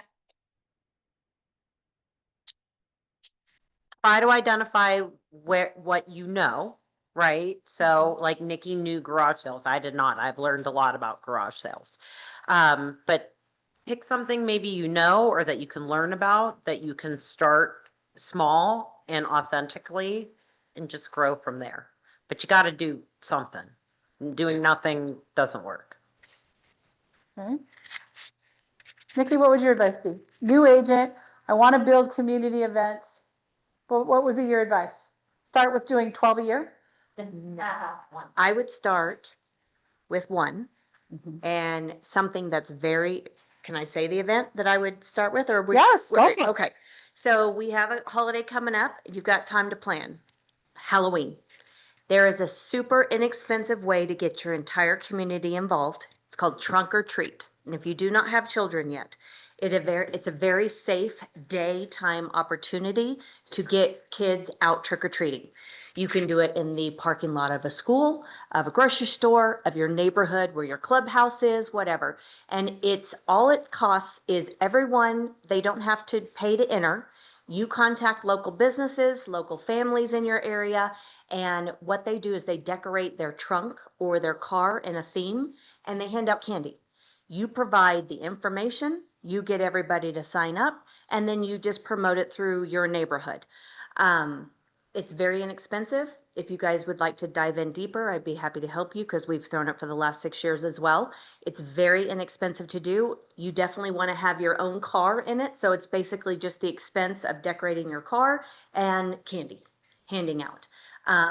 We have also partnered, we've gone bigger and partnered with somebody to get hay bales and pumpkins delivered and made a photo op for everybody.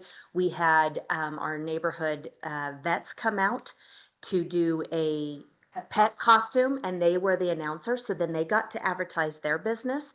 But we had firefighters, we had police officers, we had teachers, we had the local library. I mean, all our little local neighborhood and businesses were dying to participate, and they contact me every single year. You could have a food truck come out for that. But it's super inexpensive, and you've got time to plan it going forward from here. If I was going to do anything, I would make that like your first event. And so you start with 6 or 8 trunks in your neighborhood. All the neighborhood kids get to come out and go trick or treating in a safe environment. Great idea. All right, what's your advice, Mara? Maybe start a book club or whatever, something that you're into, bring a friend. One of my favorite events that we do is the My Favorite Things around Christmas. Now, is that for your whole community or is that just for the No, year? Okay. but if you're gonna start small. Okay. and it grows every year. So I think, that's something you can do that's fun and you can meet people and just expand your sphere in your community. So you could start that with maybe just the houses that live just next to you, right? Just do something, that's part of your community, right? The people that are your neighbors. Start with them, then the next year you grow out, and the next year grow out. So building on what Mara said, we brought back from Mega Camp, our family reunion one year, drinks in the driveway. Those of us that have been around for a while, we've heard about it for years because it works. And Debbie door knocks like these girls do. She doesn't, right? But she went and she left flyers. She littered her houses that were literally down the street and across the street. That's as far as she went. And she just invited them to come over, hang out in her driveway, bring your own drinks, and everybody bring an appetizer or a snack to share. And so she conveniently staged her garage so that she had a real estate sign propped up against her car, made it look like she'd just come home and just set it there. She didn't it was staged, but it didn't look staged, right? She's just hanging out with the people on her street. Do you know that half of them didn't know she was in real estate? But they did after that night. Then the next year she took it out, she went around the block, right? And then the next year she went around the other block and she brought a food truck. She knew somebody, kind of like Elena did this last weekend with a sphere event she did. And she knew somebody that had a food truck. So he just came, didn't have a minimum on it. And he just set up there, right? So it doesn't have to be, but it starts to grow and grow. And I know we looked at some pretty big events here to show you the possibilities, but the planning, if you learn how to plan, take that plan that Nikki had out, right? 3 months out, 2 months out, all the things. You start building that for that small little circle event. You use that now you've built the framework. Then you can grow and you can grow bigger and bigger and as big as you feel comfortable going. Okay? What's your advice, Sherry?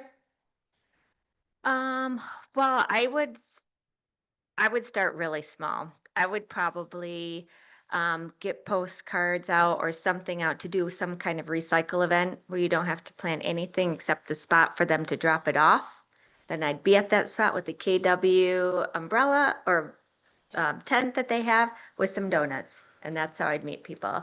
So it would all be, most of your work would be just be getting the information out there, however that looks for your community, if it's postcards or if it's letters or if it's on the internet, however you do it, and then just be there for that.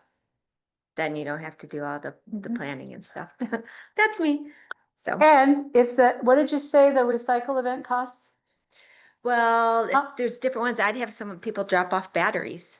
So it's something that you could take away for them. That's what people are always looking for that. Or I don't know, printers, How computer much does your printers, paint cost? paint. How much does your paint recycle? We do the paint recycle free. Now that is a company that picks up the paint Mm-hmm. for the community. What's it called? Green Green Shade? Shade. Yeah. And then you can just put that out there. You don't, there's no personal into it because you can't. They make go to them. their houses. Yes. Okay. Yeah. And so the that- electronics, we're bringing them to you. Okay, so how much is that? It's $800. Okay, so $800. Some of us might go, ooh. Okay. Yeah, for the first one though, if it's something easy that they can drop off, that would be worth it for them. And all of your expense would be basically the donuts, and if you could bring that for them. So, but then they'd see your name and they'd have the opportunity to meet you. Yeah.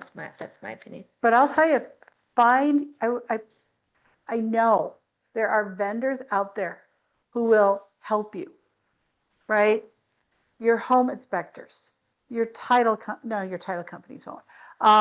Your lender partners, your radon guy, your handyman guy, any of the small business people that one of the things we were all working on is building out our vendor list, right? For those of you that have been coming to Close the Gap, what have we been talking about? Who's your vendors? Your vendors will help you, right? You live in a community like that's got a restaurant or a small pub or something else, you will be surprised how quickly other businesses will partner with you or partner with each other, right? You could do an electronics recycle. Two of you could go together. Your cost just got cut in half. You don't have to be official business partners to do that. Okay? Because we did it when we weren't, right? So I know it can be done because I made it work. Okay? All right. So, woo! We got 14 minutes left. How you guys all feeling? Who's inspired? Okay? How many of you are going, I'm going to do an event between now and the end of the year? Okay. All right. You got the pros sitting right up there. What do you want to know? What have we not told you?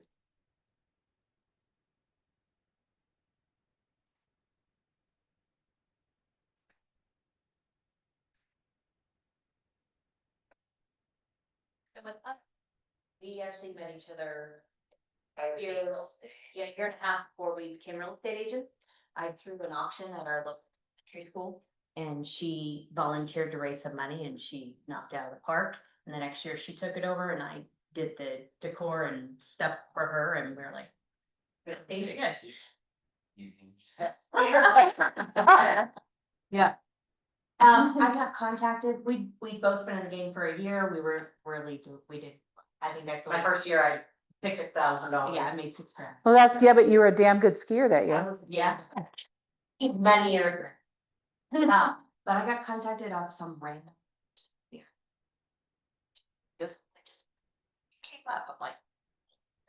But I wanted the deal, so I said, do you wanna just like do one deal together and just see how it works?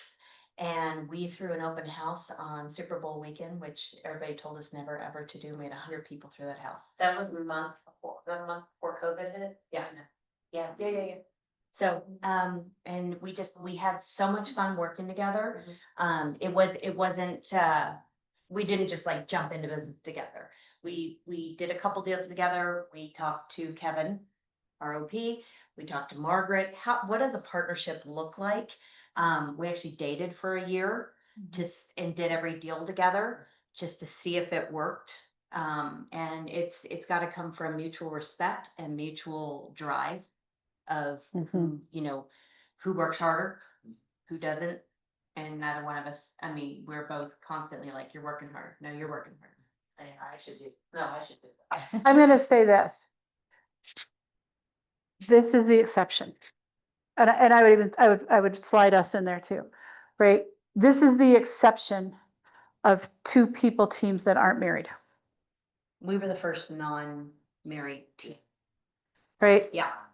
Right. And so this is the exception because of all the things that Nikki talked about. And I can remember, because I was coaching both of them as individual agents.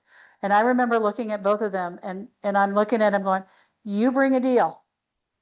It's your person. You really gonna be okay giving that person half your money? And I looked them both in the eye multiple times and asked those, and I did the same with you guys, right? Because that's where things go bad, right? And so what I would say as your coach, right, and someone who cares about all of you very much, is that if you're going to go down that path, or you someday find yourself, and trust me, did any of us go into the path of joining a team, right? Or joining a partnership? Yeah. It took years, well, it took us 8 years. No, Yeah. oh no, not that long, 6 years. Took you guys 2 years before we made it official. You guys were not far behind in 2 years, right? And we were all running our own independent businesses and learning the business as ourselves, right? Because you don't want to be the blind leading the blind, right? You also don't want, in this environment, one being super strong, and then you run into the reason most teams don't work, and Kevin will tell you this, is that he uses our office and what each of these 3 teams sitting up here have built as the exception to the rule. Because most of the time they don't make it, they end up suing each other, they end up destroying their relationships and each other's businesses. So appreciate the ask, but be careful who you partner with, would be my answer. Being that. Yeah. Like Barbara said, we didn't go into it paying for that. But Nikki and I also, I think part of the reason that our partnership works is because we're passionate about different sides of the business and we don't try to do each other. Right? I could never have put together a garage sale in 100 million years. Now I could run all statistics of the people that could do the things and I could spit out the data for you, but I couldn't put that together, right? So we jokingly say to our clients that, you know, each of us excels at one half of the business and you put us together and you get one super agent, right? And it's a joke, but it's something that sticks to Truth to it. people and it's also true, right? You know, she's really great at making the house look amazing and the staging and all of the marketing and all the things. And I'm pretty good at doing the data analysis. But You're not bad at contracts either. yeah, I'm pretty good at. I used to write legislation for. And you don't want to go up against her in a negotiation. He's good cop and bad. Awesome. So questions about the events? And what questions do you have about community events?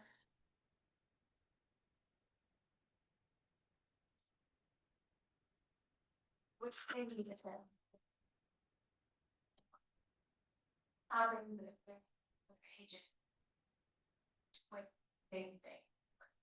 Probably wouldn't do that. Yeah. Find your own niche. Find your own niche, you can. Yep, so the question, we're gonna repeat the question because of the mics. Right. Because what these mics do is they take out the noise. So the Got it. people on Zoom did not hear her question. So the question is, what do you do if somebody else is doing the same event in your area? And Nikki, you said, I probably would find a different event. You know, if somebody came in and was like, I'm gonna throw the community garage sale. I'm not gonna say anything. But it's just kind of, you know, at a common courtesy, just, I'd find a different niche to explore. you guys, what are your thoughts? I mean, you're in a community where you have that big time. Yeah. Yeah, You do. yeah. Yeah, well, the Kesslers do our garage sale. Uh-huh. So, yeah, we're not stepping on each other's toes for that. There's enough to go around and there are different things to do, so. And it's working really well for both of your teams in that community, right? I mean, you look at the market share that Keller Williams Avenues has in Spring Mesa, it's over 30%. Pretty good. One listing over there, and I mean, our sellers, we helped them buy the house, right? So, you know, we appreciate that loyalty. But they immediately knew, I was like, oh, do you know Mara and Sherry? And they're like, oh yeah, the KW agents from your office that do the food trucks. Yeah, that was like initial, they were like, we don't know them personally, but we love the food trucks, right?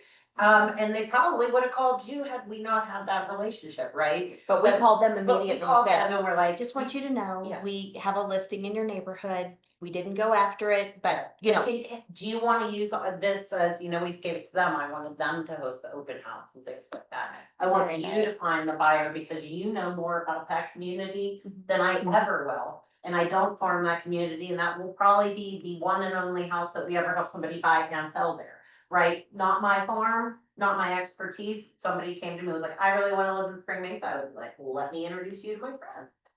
So, For you. but I want you to pick up on something. Their event is one that's consistent, right?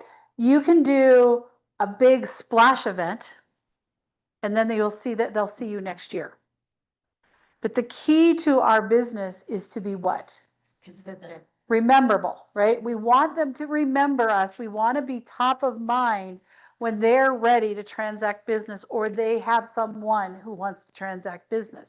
If you're a one and done community event person, again, first, it sounds like I'm telling you start small and do one a year, and then I'm turning around and telling you do more, but you got to grow into it, right? But if you were to take on something like the food trucks, and I still remember when I came up with the wild and crazy idea with another team, and it was a husband-wife team, we kind of were like, is this really going to work? And it was so inexpensive, and the consistency of it, and as long as you're in a place where you're always there, the parks are good, like in our community, they use the rec centers. The consistency of them seeing you month over month over month. What do they see you? 6 months or 7 months? 7 out of 12 months, they're seeing them just with food trucks, right? And it costs you hardly anything, right? So my advice is start small.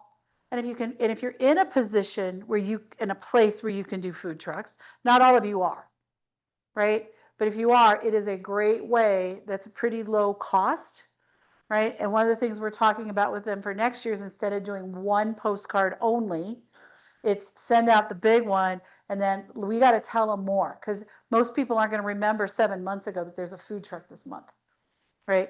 So enhancing that is something we're building, right? So start small, either with something you can do consistently or something that you can do, you know, big, right? Whatever it is. What other ideas do you guys have? You guys have come up, you guys got some good stuff going on. But there's some people in here who've also done some events that none of you have mentioned. So what are some other ideas for community events that you could do? I'm looking at Elena.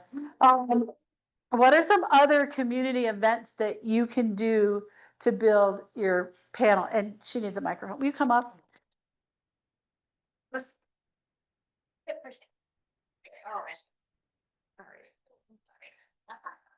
Hey. Hello. All right, it's not here at the beginning, so I don't know what all was said, but I've done a couple of events before. I kind of copied off of Debbie and did drinks in the driveway. We moved 3 years ago and wanted to meet our neighbors and everything, so I didn't send it out to the whole neighborhood. We had met a couple of them and knew that I wanted to send it to them, and then just kind of like Debbie picked out just like a few around our house. And we had a great turnout for that. I think everyone was supposed to come, and then a couple of people that ended up not coming. But I think we had 7 families come, and I think I sent out 10 invites or something like that. So if you have the ability to do that, I really enjoyed the drinks in the driveway. It's just very casual, which for my neighborhood, no one really likes just the casual come hang out and get together things. So that worked really well. And then I actually started farming my neighborhood this year. And I just did an event where it was, I just named it, so Dorland Homes is my business name, and so I called it, I live next to a school by a park, so that's where I held it and just did Dorland Homes Summer Social on the Lawn is what I called it. And so we had tents. I brought the ice cream and the popsicles, so that was free to them. We had a family game night giveaway, and then just had yard games all over the park. And my neighbor has a pizza food truck, so reached out to them.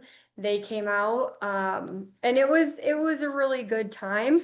And I mean, I got a referral off of it. They're not quite ready yet to move forward, but I think that alone was worth it. When did you do that event? Saturday. Like 5 days ago. Yeah. Yeah. So, and that was part of the giveaway is Mark has taught us that, what's the person's name for the questions? Laura Gillette. Laura Gillette, has these great questions. So I just made it a QR code, made a form and, had them give their name, email, all the things. But then had those questions in there as well.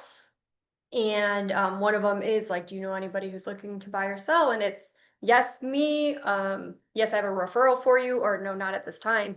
And so that's what captured the referral. And then obviously I just had to follow up and reach out and everything. I will tell you, just because I know a lot of you are new, like it was not a huge hit this weekend, but it was enough where I think if we continue to do it, it will gain momentum. And the neighbors that came out will then reach out to their neighbors for the next time. So I had this conversation with Mark yesterday, and I was just kind of like, it was great. It felt great, but for the number of invites I sent out, I kind of felt a little defeated. And we talked through that, and she was like, that's a good turnout for your first time. You just started farming. Like that's the thing about farming. I don't know if this has been said, but if you're going to do it, you have to commit to it because it's a long-term play. It's not a one and done. So yeah, those are the two events. I've done a few. What's the one you do? So one, who wanted to go play yard games in the sun on Saturday when it was 100+ degrees in Denver? I truly believe that impacted her, right? What do you do instead of the Easter egg hunt? What do you do? Yeah, okay, so I was just gonna get to that. So it's an event, but kind of a pop-by too. I've done this for 2 years now. I send out invitations to my neighborhood, and it's called Egg My Yard. And so it's just an invite that says, hey, if you want me to come egg your yard, basically let me know. Again, it's a Google form that they go to, they fill out. And people have really enjoyed that. I even was on a walk one day and got talking with this mom, found out that her child goes to the same school as my child. She was like, hey, you're the realtor who does the Egg My Yard thing, or like, and sends me your newsletters. And I was like, oh yeah, like didn't realize she was one of those. I knew I had done the Egg My Yard at her house. But it just kind of all came together. So people do remember and they do recognize you. It's the consistency that makes the difference. So when you say egg my yard, and I'm pretty sure there's some people here that are wondering what you're doing when a dozen eggs is $8. Are you like going and buying eggs and throwing them at my house? Like, what does egg my yard mean? So I've seen it done different ways. It's for Easter, and so the way I like to do it, because it's easier for me, and my sister lives in Colorado Springs. We're usually there on Easter, so I do it a little bit differently so I can still be with my family on Easter. But you can do it either where you buy the eggs and you buy the candy and the toys, or however you want to do it. Amazon has ones that are already pre-filled, however that works for you. And you have sent out the cards, and they have to obviously give you their information, RSVP, so you know how many you're working with. And then I get those together. I go to the dollar store, guys, and just get what are they? Cone bag things, whatever, that are decorated for Easter, and I fill those with eggs and put a cute little bow on it. And then I just drop them off at the door. Doorstep. Spreading the eggs. So I don't spread the eggs. But you could, but that's the theory behind it. Wait, you could do that. I'm like, this is easier for me. Yeah, and I don't have to spread it. And I also I don't know what would happen. Like we have a bunch of bunnies in our neighborhood and things like that. So, and if you ever run into somebody who's like, you're littering, or, you just don't want to do that. So, it's just easier and it's worked. So yeah, and then I actually take my boys with me to drop them off, and that's like a fun little thing that they love to do. And not this year, but the past year, we had a couple of neighbors who came out and like talked to us, and they like seeing you bring your kids with. If you have kids, like, I don't know, exactly. And I have older people in my neighborhood, so they like seeing the little kids. And so it's just a fun way to like kind of bring, the family dynamic and like, I am a real person and all of that together. So I wanted to share those with you. Karen did a pool party and had pretty good success with that. So it's limitless, you guys. Think outside the box. Go throw a party for something you like to do and invite your neighbors. Okay. So first of all, thank you to you guys. You guys put a lot of work and prep into providing this. Thanks for sharing what you do. We greatly appreciate all of you. And with that, go throw an event. available.